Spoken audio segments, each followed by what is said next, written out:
ನನ್ನ ಹೆಸರು ತುಳಸಿ. ನಾನು ಒಂದು ವಿಶ್ವವಿದ್ಯಾಲಯವೊಂದರಲ್ಲಿ ಎಂಎಸ್ಸಿ ಮಾಡ್ತಾ ಇದೀನಿ. ಅಲ್ಲಿ ಅಡ್ಮಿಷನ್ ಮಾಡಿಸಿದ್ದ ದಿನದಿಂದ ಅಲ್ಲಿಯ ಹೆಡ್ನ ಕಣ್ಣು ನನ್ನ ಮೇಲೇನೇ ಇತ್ತು. ನಾನು ನೋಡೋದಕ್ಕೆ ಅಷ್ಟೇನೂ ಚೆನ್ನಾಗಿಲ್ಲ ಬಿಡಿ, ಆದರೂ ಕೂಡ ಎಲ್ಲ ಹುಡುಗರು, ಅಂಕಲ್ಗಳು, ಮುದುಕರು ಎಲ್ಲರೂ ನನ್ನ ಕಡೆನೇ ನೋಡ್ತಿದ್ರು. ಅದಕ್ಕೆ ಕಾರಣ ನನ್ನ ಆ 2 ಬೆಟ್ಟಗಳು ಎದ್ದು ಕಾಣ್ತಿದ್ವು. ನೋಡೋದಕ್ಕೆ ಸ್ವಲ್ಪ ದೇಹ ಕಪ್ಪಾಗಿದ್ರೂ ಕೂಡ ಆ ಬೆಟ್ಟಗಳನ್ನ ನೋಡಿದ್ರೆ ಎಂತವರಿಗಾದ್ರೂ ಆಸೆ ಆಗ್ಬಿಡ್ತಿತ್ತು, ಅಷ್ಟು ದಪ್ಪ ಇದ್ವು ಗಾಯ್ಸ್. ಅವುಗಳನ್ನ ನೋಡ್ತಾ ಎಲ್ಲ ಹುಡುಗರು, ಮುದುಕರು, ಅಂಕಲ್ಗಳು ತಮ್ಮ ಮನಸ್ಸಿನಲ್ಲಿಯೇ ನನ್ನನ್ನ ಬೆತ್ತಲೆಗೊಳಿಸಿ ಅನುಭವಿಸಿಬಿಡ್ತಾ ಇದ್ರು. ಈ ವಿಷಯ ಅವರ ನೋಟದಿಂದನೇ ನನಗೆ ಅರ್ಥ ಆಗಿಬಿಡ್ತಾ ಇತ್ತು. ಅಲ್ಲಿಯ ಪ್ರಿನ್ಸಿಪಲ್ ಸಿಕ್ಕಪಟ್ಟೆ ಒಳ್ಳೆಯವರು ಗಾಯ್ಸ್. ನಾನು ಅಡ್ಮಿಷನ್ಗೆ ಹೋದಾಗ ತುಂಬಾನೇ ಸಭ್ಯತೆಯಿಂದ ನಡ್ಕೊಂಡ್ರು. ಇಂಥ ಪ್ರಿನ್ಸಿಪಲ್ ಯಾರಿಗೂ ಸಿಗೋದೇ ಇಲ್ಲ ಅಪ್ಪ ಅಂತ ಅನಿಸಬತು ಒಂದು ಕ್ಷಣ. ಅದು ಏನ್ ಮಾಡ್ಲಿ, ಅಡ್ಮಿಷನ್ ಕೊಟ್ರು. ಆದರೆ ನಮ್ಮ ವಿಭಾಗದ ಹೆಡ್ ಒಬ್ಬ ಇದ್ದ, ಅವನಿಗೆ ಹೆಣ್ಣಿನ ಚಟ ಜಾಸ್ತಿ. ಅದರಲ್ಲೂ ನನ್ನನ್ನು ನೋಡಿದಾಗನಿಂದ ಅವನ ಕಣ್ಣು ನನ್ನ ದೇಹದ ಮೇಲೆಲ್ಲ ಹರಿದಾಡುತ್ತಿತ್ತು. ಆದರೆ ಏನ್ ಮಾಡೋದು, ಅಡ್ಮಿಷನ್ ಆಗಿ ಹೋಗಿತ್ತು. ಈಗ ವಿಧಿ ಇಲ್ಲ, ನಾನು ಅಲ್ಲಿಗೆ ಓದಲೇಬೇಕಾಗಿತ್ತು. ಆ ಹೆಡ್ನ ಹೆಸರು ಲೋಕೇಶ್. ನಾನು ಜಾಸ್ತಿ ಅವರ ಹತ್ರ ಹೋಗ್ತಾನೆ ಇರಲಿಲ್ಲ, ಆದರೆ ಅವನೇ ನನ್ನ ಹತ್ರ ಬಂದು ನಿಂತು ಮಾತಾಡ್ತಿದ್ದ. ಏನಾದ್ರೂ ಪ್ರಾಜೆಕ್ಟ್ ಮಾಡಬೇಕಾದ್ರೆ ನನ್ನ ಹತ್ರನೇ ನಿಂತ್ಕೊಂಡು ಅದು ಸರಿ ಇಲ್ಲ, ಇದು ಸರಿ ಇಲ್ಲ, ಹಾಗೆ ಮಾಡು, ಹೀಗೆ ಮಾಡು ಅಂತ ನಂಗೆ ಆರ್ಡರ್ ಮಾಡ್ತಿದ್ದ. ತುಂಬಾ ಕೋಪದಲ್ಲಿ ನನ್ನನ್ನ ಮಾತಾಡಿಸ್ತಾ ನನ್ನ ಪಕ್ಕನೇ ನಿಂತಿರ್ತಿದ್ದ. ಅವನು ನಿಂತಿರ್ತಿದ್ದ, ನಾನು ಕೂತಿರ್ತಿದ್ದೆ. ಸೊ ಆಬ್ವಿಯಸ್ಲಿ ನನ್ನ ಬೆಟ್ಟಗಳ ನಡುವಿನ ಕಣಿವೆ ಆಗಾಗ ಕದ್ದು ನೋಡ್ತಿದ್ದ. ಇದೆಲ್ಲನೂ ನನಗೆ ಅರ್ಥ ಆಗ್ತಿತ್ತು, ಆದರೆ ಏನು ಮಾಡೋಕ್ಕಾಗದಂತ ಸ್ಥಿತಿ. ನನಗೆ ಏನು ಬರೋದೇ ಇಲ್ಲ ಅನ್ನೋ ರೀತಿ ಟ್ರೀಟ್ ಮಾಡ್ತಿದ್ದ. ಹಾಗೆ ನಾನು ಕೂತ್ಕೊಂಡಿರೋ ಚೇರ್ ಮೇಲೆ ನನ್ನ ಕೈ ಇಟ್ಟು ಆಗಾಗ ನನ್ನ ಬೆನ್ನಿಗೆ ತಾಳಿಸ್ತಿದ್ದ. ನನಗೂ ಬೈಯಲು ಉರಿದು ಹೋಗ್ತಿತ್ತು. ಇದಕ್ಕೆ ತಕ್ಷಣ ಎದ್ದು ಆ ಚಿಹ್ನೆ ಅದೆರಡು ಬಾರಿಸಬೇಕು ಅಂತ ಅನಿಸ್ತಿತ್ತು. ಆದರೆ ಏನ್ ಮಾಡೋದು, ಆತರ ಮಾಡ್ಬಿಟ್ರೆ ನನ್ನ ಕಾಲೇಜ್ನೆಲ್ಲ ಓಡಿಸಿಬಿಡ್ತಾರೆ.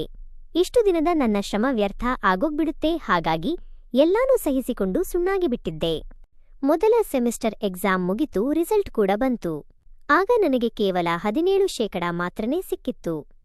ಸೊ ಬಾಕಿ ಎಲ್ಲರೂ 60% ಮೇಲೇನೇ ಇದ್ರೂ ನಂಗೂ ಆಶ್ಚರ್ಯ ಅನಿಸಿಬಿಡ್ತು. ಥಿಯರಿಯಲ್ಲಿ ನಾನು ಚೆನ್ನಾಗಿನೇ ಮಾಡಿದ್ದೆ, ಪ್ರಾಕ್ಟಿಕಲ್ ಕೂಡ ಸಿಕ್ಕಾಪಟ್ಟೆ ಸಖತ್ತಾಗಿ ಮಾಡಿದ್ದೆ. ಆದ್ರೂ ಇಷ್ಟೊಂದು ಕಡಿಮೆ ಮಾರ್ಕ್ಸ್ ಯಾಗಪ್ಪ ಬಂತು ಅಂತ ಬಹಳನೇ ಬೇಸರ ಆಗಿತ್ತು. ಸೊ ಏನ್ ಮಾಡ್ಲಿ, ಇಷ್ಟೆಲ್ಲ ಓದಿ ಬರ್ದಿದ್ರೂ ಕೂಡ ಮಾರ್ಕ್ಸ್ ಬರ್ತಾ ಇಲ್ಲ. ಅದರ ಜೊತೆಗೆ ಆ ಹೆಡ್ನ ಹಿಂಸೆ ಬೇರೆ. ಇದನ್ನೆಲ್ಲ ಬಿಟ್ಟು ಸೀದಾ ಅಪ್ಪ ಅಮ್ಮನ ಹತ್ರ ಹೋಗ್ಬಿಡೋಣ ಅಂತ ಅನಿಸ್ತಿತ್ತು. ಆದರೆ ಇಷ್ಟು ದಿನ ನನ್ನ ಶ್ರಮ, ಅದನ್ನ ನೆನೆಸಿಕೊಂಡ್ರೆ ಭಯ ಆಗ್ತಿತ್ತು, ಬೇಸರನೂ ಆಗ್ತಿತ್ತು. ಒಂದು ದಿನ ಲೋಕೇಶ್ ಸರ್ ರೂಮಲ್ಲಿ ಯಾರೂ ಇಲ್ಲದೆ ಇರೋ ಸಮಯ ನೋಡ್ಕೊಂಡು ಹೋಗಿ ಕೋಪದಲ್ಲಿ ಅವರಿಗೆ ನಾನು ಎಕ್ಸಾಮಲ್ಲಿ ಚೆನ್ನಾಗಿನೇ ಮಾಡಿದ್ದೆ, ಆದರೂ ಕೂಡ ಕಡಿಮೆ ಮಾರ್ಕ್ಸ್ ಹೇಗೆ ಕೊಟ್ಟಿದ್ದೀರಾ ಅಂತ ಕೇಳ್ದೆ. ಆಗ ಲೋಕೇಶನ್ ನನ್ನ ಕಡೆ ನೋಡಿ ಒಂದು ಕನ್ನಿಂಗ್ ಸ್ಮೈಲ್ ಕೊಟ್ಲು. ಅದನ್ನ ನೋಡಿ ನನಗೆ ಕೋಪ ಬಂತು. ನಾನೀಗ ಮತ್ತೆ ಮುಂದಿನ ಸೆಮಿಸ್ಟರ್ ಜೊತೆಗೆ ಈ ಸೆಮಿಸ್ಟರ್ ಪರೀಕ್ಷೆ ಕೂಡ ಕೂತ್ಕೊಳ್ಳಬೇಕು ಅಂತ ಕಣ್ಣೀರು ಸುರಿಸದೆ. ಆಗ ಕೂಡ ಲೋಕೇಶ್ ಸರ್ ಅದೇ ನಗು, ಸುಮ್ನೆ ಕೂತ್ಕೊಂಡು ಬಿಟ್ಟಿದ್ರು. ಸ್ವಲ್ಪ ಹೊತ್ತು ಸುಮ್ನಿದ್ದು ಆಮೇಲೆ ನನ್ನ ಕಡೆ ನೋಡ್ತಾ, ಆ 2 ಬೆಟ್ಟಗಳು ತುಂಬಾ ಸುಂದರವಾಗಿವೆ, ಆ 2 ನನ್ನನ್ನ ಹುಚ್ಚಿ ಹಿಡಿಸ್ತಾ ಇದೆ ಅಂತ ಹೇಳಿದ್ರು. ಅಯ್ಯೋ ಬೇಕು ನನ್ನ ಮಗ್ನೆ. ಆ ಮಾತನ್ನ ಕೇಳಿ ನನ್ನ ಮೈಯೆಲ್ಲ ಬೇವರು ಬರೋದಕ್ಕೆ ಶುರುವಾಗೋಯ್ತು. ಗಾಬರಿ ಶಾಕ್ ಒಂದೇ ಕ್ಷಣ ಆಗೋಯ್ತು.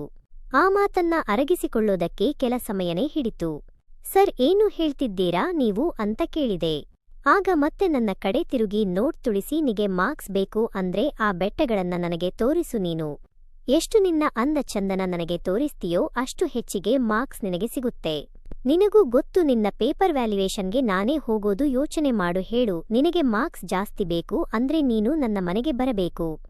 ನಿನ್ನ ಮನೆಯಲ್ಲಿ ಏನು ಹೇಳ್ತೀಯೋ ಬಿಡ್ತೀಯೋ ಅದು ನನಗೆ ಗೊತ್ತಿಲ್ಲ. ನಾಳೆ ನನ್ನ ಮನೆಗೆ ನೀನು ಬರಲೇಬೇಕು. ನಿನಗೆ ಮಾರ್ಕ್ಸ್ ಬೇಕು ಅಂದ್ರೆ ಯೋಚನೆ ಮಾಡು ಅಂತ ಹೇಳಿ ಅಲ್ಲಿಂದ ಹೋಗ್ಬಿಟ್ರು. ನನಗೂ ಆಕಾಶನೇ ತಲೆ ಮೇಲೆ ಕಳಚಿ ಬಿದ್ದಂತ ಆಯ್ತು. ಅಲ್ಲಿಗೆ ಕೂಸಿದು ಕೂತುಬಿಟ್ಟೆ. ಎಷ್ಟೋ ಹೊತ್ತಿನವರೆಗೂ ಅಳ್ತಾ ಕೂತಿದ್ದೆ. ಅದಾದ ಮೇಲೆ ಎದ್ದು ಕಣ್ಣೀರು ಒರೆಸಿಕೊಂಡು ಮನೆಗೆ ಹೋದೆ. ಇದೇ ರಾತ್ರಿ ಅದೇ ಯೋಚನೆ, ಏನ್ ಮಾಡ್ಲಿ ಅಂತ. ಇಷ್ಟು ವರ್ಷ ಓದಿದ್ದೆಲ್ಲ ವೇಸ್ಟ್ ಆಗೋಗ್ಬಿಡುತ್ತಲ್ಲ ಅಂತ ಒಂದು ಕಡೆ ನೋವಾಗ್ತಾ ಇತ್ತು. ಆದರೆ ಏನೋ ಮಾಡೋ ಸ್ಥಿತಿನಲ್ಲಿ ಇರಲಿಲ್ಲ. ಸರಿ ಅಂತ ಒಂದು ನಿರ್ಧಾರಕ್ಕೆ ಬಂದು ಬೆಳಗ್ಗೆ ಎದ್ದು ನನ್ನ ಸ್ನೇಹಿತೆ ಪ್ರಿಯಾಗೆ ಕಾಲ್ ಮಾಡಿ, ನಾನು ಹೊರಗಡೆ ಹೋಗಬೇಕಾಗಿದೆ, ನನ್ ಮನೆಯಲ್ಲಿ ಕಾಲ್ ಮಾಡಿ ನಿನ್ನ ಜೊತೆ ಬರ್ತಾ ಇದೀನಿ ಅಂತ ಹೇಳು ಅಂತ ಕೇಳ್ಕೊಂಡೆ. ಅವಳು ಮೊದಲಿಗೆ ಎಲ್ಲಿಗೆ ಅಂತ ಮೊದಲು ಹೇಳು ಅಂತು. ನಾನು ಈಗ ಅದೆಲ್ಲ ಹೇಳೋ ಸ್ಥಿತಿನಲ್ಲಿ ನಾನಿಲ್ಲ, ದಯವಿಟ್ಟು ಇದೊಂದು ಹೆಲ್ಪ್ ಮಾಡಬಿಡು ಅಂತ ಕೇಳ್ಕೊಂಡೆ. ಅದಾದ ಮೇಲೆ ನನ್ನ ಮನೆಗೆ ಕಾಲ್ ಮಾಡಿ 2 ದಿನದ ಮಟ್ಟಿಗೆ ತುಳಸಿ ನಮ್ಮ ಮನೆಯಲ್ಲಿನೇ ಇರ್ತಾಳೆ. ಆಂಟಿ ಸ್ವಲ್ಪ ಪ್ರಾಜೆಕ್ಟ್ನ ವಿಷಯವಾಗಿ ಅಂತ ಕೇಳ್ಕೊಂಡು. ಮೊದಲೇ ಅಮ್ಮ ಒಪ್ಪದೆ ಇದ್ರೂ ಪ್ರಿಯಪ್ಪ ಪ್ರಾಜೆಕ್ಟ್ನ ವಿಷಯ ಅಂತ ಹೇಳಿದ ಮೇಲೆ ಒಪ್ಪಿಕೊಂಡ್ರು. ಆದರೆ ಸಾಕಷ್ಟು ಬಾರಿ ಹುಷಾರು ಅಂತ ಹೇಳಿ ಕಳಿಸಿದ್ರು. ನಾನು ಅಲ್ಲಿಂದ ಸೀದಾ ಲೋಕೇಶ್ ಸರ್ ಮನೆಗೆ ಬಂದೆ. ಕಾಲಿಂಗ್ ಬೆಲ್ ಮಾಡಿದಾಗ ಬಂದು ಬಾಗಲು ತೆಗೆದ್ರು. ಮುಖದ ಮೇಲೆ ಒಂದು ನಗು ತಂದುಕೊಂಡು ಒಳಗಡೆ ಕರೆದರು. ಒಳಗೆ ಹೋಗಿ ಸೋಫಾದಲ್ಲಿ ಕೂತೆ. ಅವರು ಕೂಡ ಬಂದು ನನ್ನ ಮುಂದೆ ಕೂತ್ರು. ಎಷ್ಟು ಹೊತ್ತು ಮಾತೇ ಆಡಲಿಲ್ಲ. ನಾನು ಸುಮ್ನೆ ಕೈ ಹಿಸಿಕೊಳ್ತಾ ನೆಲ ನೋಡ್ತಾ ಸುಮ್ನೆ ಕೂತ್ಬಿಟ್ಟಿದ್ದೆ. ಅವರು ಕೂಡ ನನ್ನನ್ನೇ ನೋಡ್ತಾ ಕೂತ್ಕೊಂಡ್ರು. ಹೀಗೆ ಅರ್ಧ ಗಂಟೆ ಕಳೆದೆ ಹೋಯ್ತು.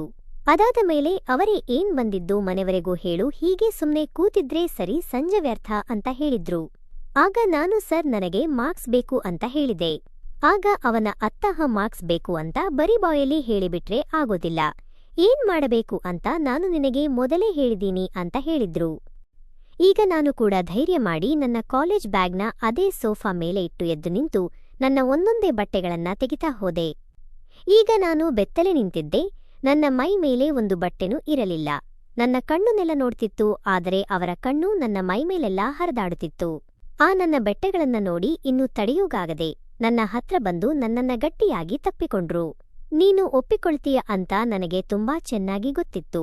ಆದರೆ ನೋಡೋದಕ್ಕೆ ನೀನು ಕಪ್ಪುಗಿದ್ರು ಎಷ್ಟು ಸುಂದರವಾಗಿದೀಯಾ ಅಂತ ನನಗೆ ಇವತ್ತೇ ಗೊತ್ತಾಗಿತ್ತು ಅಂತ ಹೇಳಿ ನನ್ನನ್ನ ಹಾಗೆ ತಮ್ಮ ತೋಳಲ್ಲಿ ಎತ್ಕೊಂಡು ರೂಮಂಗ ನಡೆದರು. ಅವರ ಮಂಚದ ಮೇಲೆ ಮಲಗಿಸಿ ಅವರು ಕೂಡ ಸಂಪೂರ್ಣವಾಗಿ ಬೆತ್ತಲಾಗಿ ನನ್ನನ್ನ ಅನುಭವಿಸಿ ಮಜಾ ಮಾಡಿದ್ರು. ಈ 2 ದಿನ ನನ್ನನ್ನ ಬಟ್ಟೆ ಹಾಕೋದಕ್ಕೂ ಬಿಟ್ಟಿಲ್ಲ. ಬೆತ್ತಲೆಯಾಗಿಯೇ ನನ್ನ ದೇಹದ ಇಂಚಿಂಚನ್ನು ಬಿಡದೆ ಸಿಕ್ಕಾಪಟ್ಟೆ ಮಜಾ ಮಾಡಿ ಸುಖಪಟ್ರು. ನನಗಂತೂ ಸುಸ್ತಾಗಿ ಹೋಗಿತ್ತು. ಹೇಳೋದಕ್ಕೆ ಕೂಡ ಆಗದಷ್ಟು ದೇಹ ಆಯಾಸವಾಗಿತ್ತು. 2 ದಿನ ಕಳೆದು ಎದ್ದು ನಿಧಾನವಾಗಿ ಬಟ್ಟೆ ಹಾಕೊಂಡು ಕೆಳಗೆ ನೋವು ನಡೆಯೋದಕ್ಕೂ ಕೂಡ ಆಗ್ತಾ ಇಲ್ಲ, ಅಷ್ಟು ನೋವಾಗ್ತಿತ್ತು.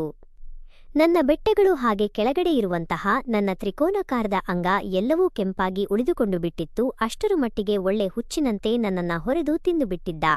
ಇವತ್ತು ಈಚೆ ಬಂದು ಸರ್ ಈಗ ನನ್ನ ಮಾರ್ಕ್ಸ್ ಬರುತ್ತೆ ಅಲ್ವಾ ಅಂತ ಕೇಳಿದೆ. ಅವನು ನನ್ನ ಹತ್ರ ಬಂದು ನನ್ನ ಕೆನ್ನೆಗೆ ಮುತ್ತಿ, ನಿನ್ನಷ್ಟು ಸುಖ ಆ ಇಡೀ ಕಾಲೇಜಲ್ಲಿ ನನಗೆ ಯಾರೂ ಕೊಟ್ಟಿಲ್ಲ. ಈ 2 ದಿನ ನಿನ್ನನ್ನ ನನಗೆ ಅರ್ಪಿಸಿಕೊಂಡಿದೀಯಾ, 100ಕ್ಕೆ 100 ಅಂಕ ಕೊಡ್ತೀನಿ ಹೋಗು ಅಂತ ಹೇಳಿದ. ಆದರೆ ಆ ಅವಸ್ಥೆನಲ್ಲಿ ನನ್ನ ಮನೆಗೆ ಹೋದ್ರೆ ಅಷ್ಟೇ ನನ್ನ ಕಥೆ ಅಂತ ಅನ್ಕೊಂಡು ಸೀದಾ ಹೊರಗೆ ಬಂದು ಆಟೋ ಮಾಡಿಕೊಂಡು ನನ್ನ ಸ್ನೇಹಿತೆಯ ರೂಮಿಗೆ ಹೊರಟೆ.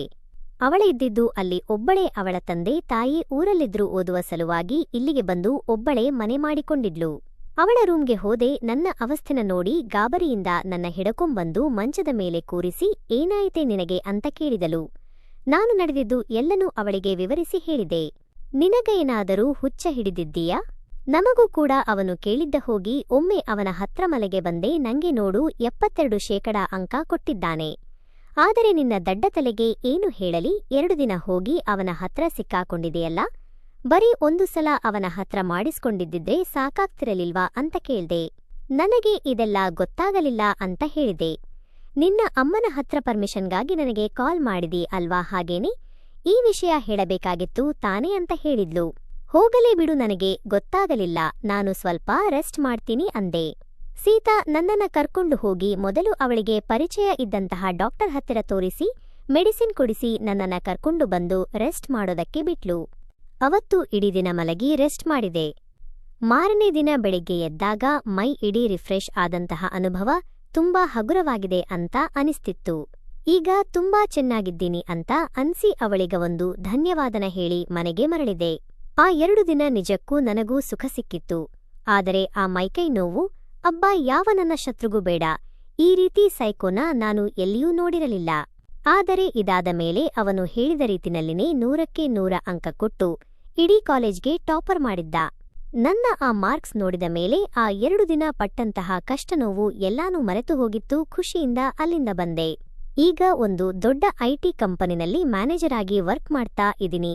ಕೈ ತುಂಬಾ ಸಂಬಳ ಇದೆ. ಮುಂದಿನ ತಿಂಗಳು ಫಾರಿನ್ಗೆ ಕೂಡ ಹೋಗ್ತಾ ಇದ್ದೀನಿ. ಅಲ್ಲಿಗೆ ನನ್ನ ಲೈಫ್ ಸೆಟಲ್ಡ್. ಸೊ ಕಥೆ ಮುಗಿಯುತ್ತೆ. ಹೇಗಿತ್ತು ಕಥೆ? ಇಷ್ಟ ಆಯ್ತಾ? ಇಷ್ಟ ಆಗಿದ್ರೆ ಲೈಕ್, ಶೇರ್, ಕಮೆಂಟ್ ಮಾಡೋದನ್ನ ಮರಿಬೇಡಿ. ಇಂತಹ ಇನ್ನಷ್ಟು ಇಂಟ್ರೆಸ್ಟಿಂಗ್ ಕಥೆಗಳಿಗಾಗಿ ನನ್ನ ಚಾನೆಲ್ ಸಬ್ಸ್ಕ್ರೈಬ್ ಮಾಡಿಕೊಳ್ಳಿ.